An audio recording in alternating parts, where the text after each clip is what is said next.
Hi, tonight from Groovy Entertainment. Today we got another book on tape to play for you. Today, book of Leo the Lion, King of the Jungle from 1994. So let's get started.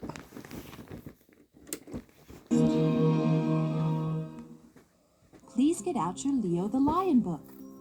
Leo is king of the jungle, but he has a lot to learn about what it means to really be a leader. Let's find out what changes his mind. Open your book to page 1. Ready? This is the story of Leo the Lion, king of the jungle. You can read along with me in your book. It's time to turn the page when you hear this sound. Let's begin now. Far away in the deepest part of the African jungle, there was a proud and vain lion named Leo. Now, Leo had reason to be proud, for he was the biggest, strongest, and most handsome lion anywhere. And so he became king of all the jungle beasts. When he first became king, Leo tried to be good and kind to the other animals. But as time passed, he thought less and less of the others, and more about himself. And why not? Thought Leo. I'm the strongest, most handsome fellow in the whole jungle. Besides, I'm king. I can do whatever I please. After a while, the other animals began to ignore Leo because he was so mean and selfish. But Leo didn't even notice because he was too busy acting important. Then one day there was trouble in the jungle. In a small clearing among the towering trees, there was a mother lioness and her young cub. The cub was called Tui, and he was as cute and cuddly as Leo was big and fierce. He was busy chasing a butterfly through the brush and was making quite a racket. Tui, stop that noise. Anyone for miles around can hear you, his mother scolded. Yes, ma'am, said Tui, barely slowing his pursuit of the butterfly. Oh, that cub of mine, sighed his mother with a smile. She was proud of her young son. He'll grow to be a fine lion someday. She was so busy watching Tui that she didn't hear the two hunters sneaking through the trees behind her. Before she knew it, a large net flew over her and she fell, hopelessly trapped. Got her, said the first hunter. Hurry and grab that cub. I'll get him. You just watch that mama, Jack. The second hunter ran toward Tui, who sat shaking with fear near his mother, who struggled under the net. Quick, Tui, run, get help. I won't leave you, Mama. Tui cried. I'll fight them both myself. No, run, Tui, run. Tui took a last look at his mother, then ran off as fast as he could. The hunters grabbed the lioness and put her in a cage. They looked for Tui, but he was hiding under a banana leaf. He could only sit and watch as the men carried the cage away to their camp. Then, with tears in his eyes, he crept off into the jungle. Before too long, Tui saw a giraffe eating his lunch of leaves, his head high in the trees. Excuse me, Mr. Giraffe. Can you help my poor mother? She's been captured by hunters and is trapped in a cage. The giraffe looked around. Where are you? I'm down here, said Tui, tugging at the giraffe's long leg. Please, won't you help me? Sorry, kid. If you need help, why don't you talk to King Leo? He's supposed to be in charge around here. Maybe he'll help you, if he's not too busy sleeping. The giraffe wandered off, searching for more juicy leaves.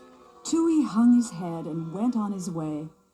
After a while, he saw a crocodile sunning himself on the banks of a river. Tui walked up to the sleeping beast and shook his tail. Wake up, Mr. Crocodile. Please, I need your help. Tui told the story of the hunters and his mother, but the crocodile only shook his scaly head and said, Sorry, boy. I don't get involved with hunters. Better tell King Leo, though I don't know if he'll tell. And so it went. All through the jungle, whenever Tui asked for help, he was told the same thing. Try to get King Leo the Lazy, for some called him that behind his back, to help. So Tui walked on until he finally found the king curled up on a rock, fast asleep and snoring. Excuse me, sir. Whispered Tui. Please, sir, wake up. He tried again a little louder. Nothing. King Leo, help! He shouted as loud as he could. What's the matter? The startled lion leapt to his feet, nearly knocking Tui over. What do you mean by shouting so? Don't you know I'm the king? Why, yes, sir. Said Tui. That's why I came to you. And he told the whole story of the hunters and his mother. So you see, sir, I really need your help. Now, son, listen to me. Said King Leo. I can't be running off every time some poor creature gets herself caught. Why, I'd have no time for any of my other royal duties. Like what? Asked Tui. Like what? I'll tell you what. Sputtered the king. Go away. You wouldn't understand, being only a cub and all.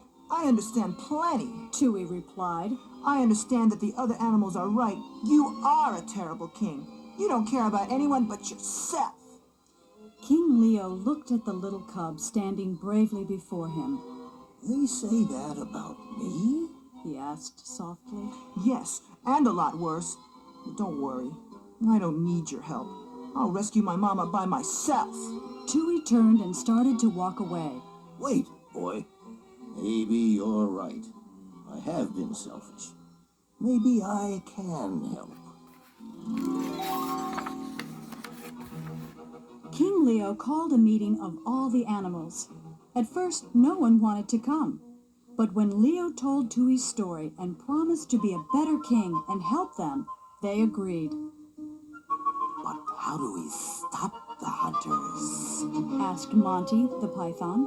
They have guns. Don't worry, everybody.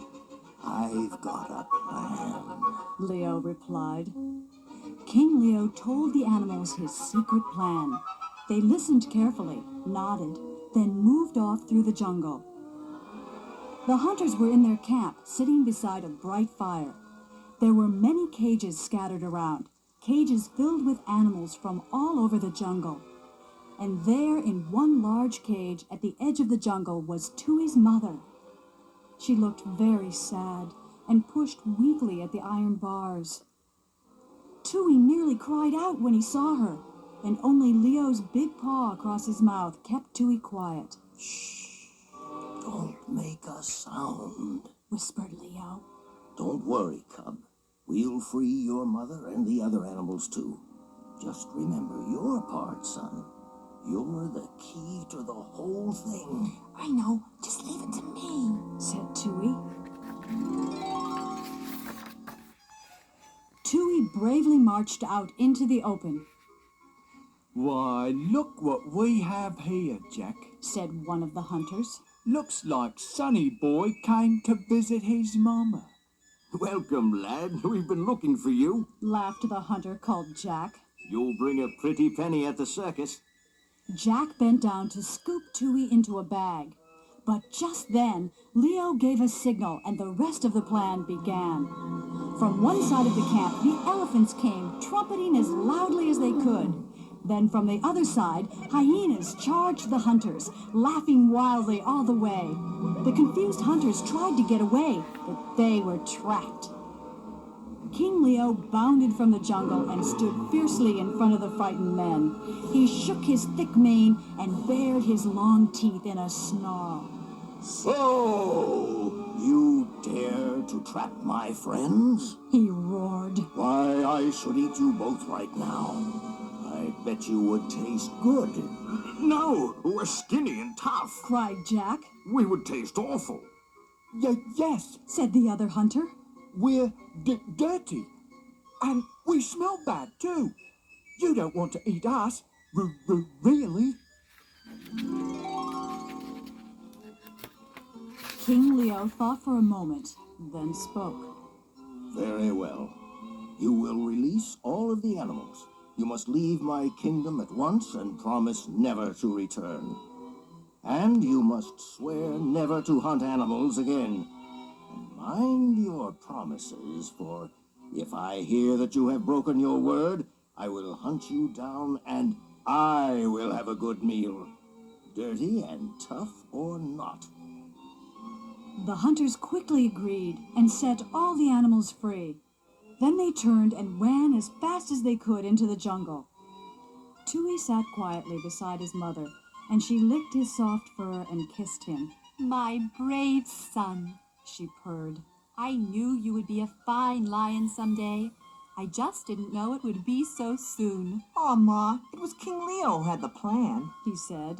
But King Leo said, Tui, it was you who showed me so much. I had forgotten what it was to really be king, to care about others, to see what the danger is, and to be a leader, not just call yourself one. That is true bravery. In the years ahead, Leo and Tui worked together to help the other jungle creatures. And when the time was right, Leo gave Tui the crown. And the jungle was a place of peace and harmony for even the smallest and weakest of the jungle beasts.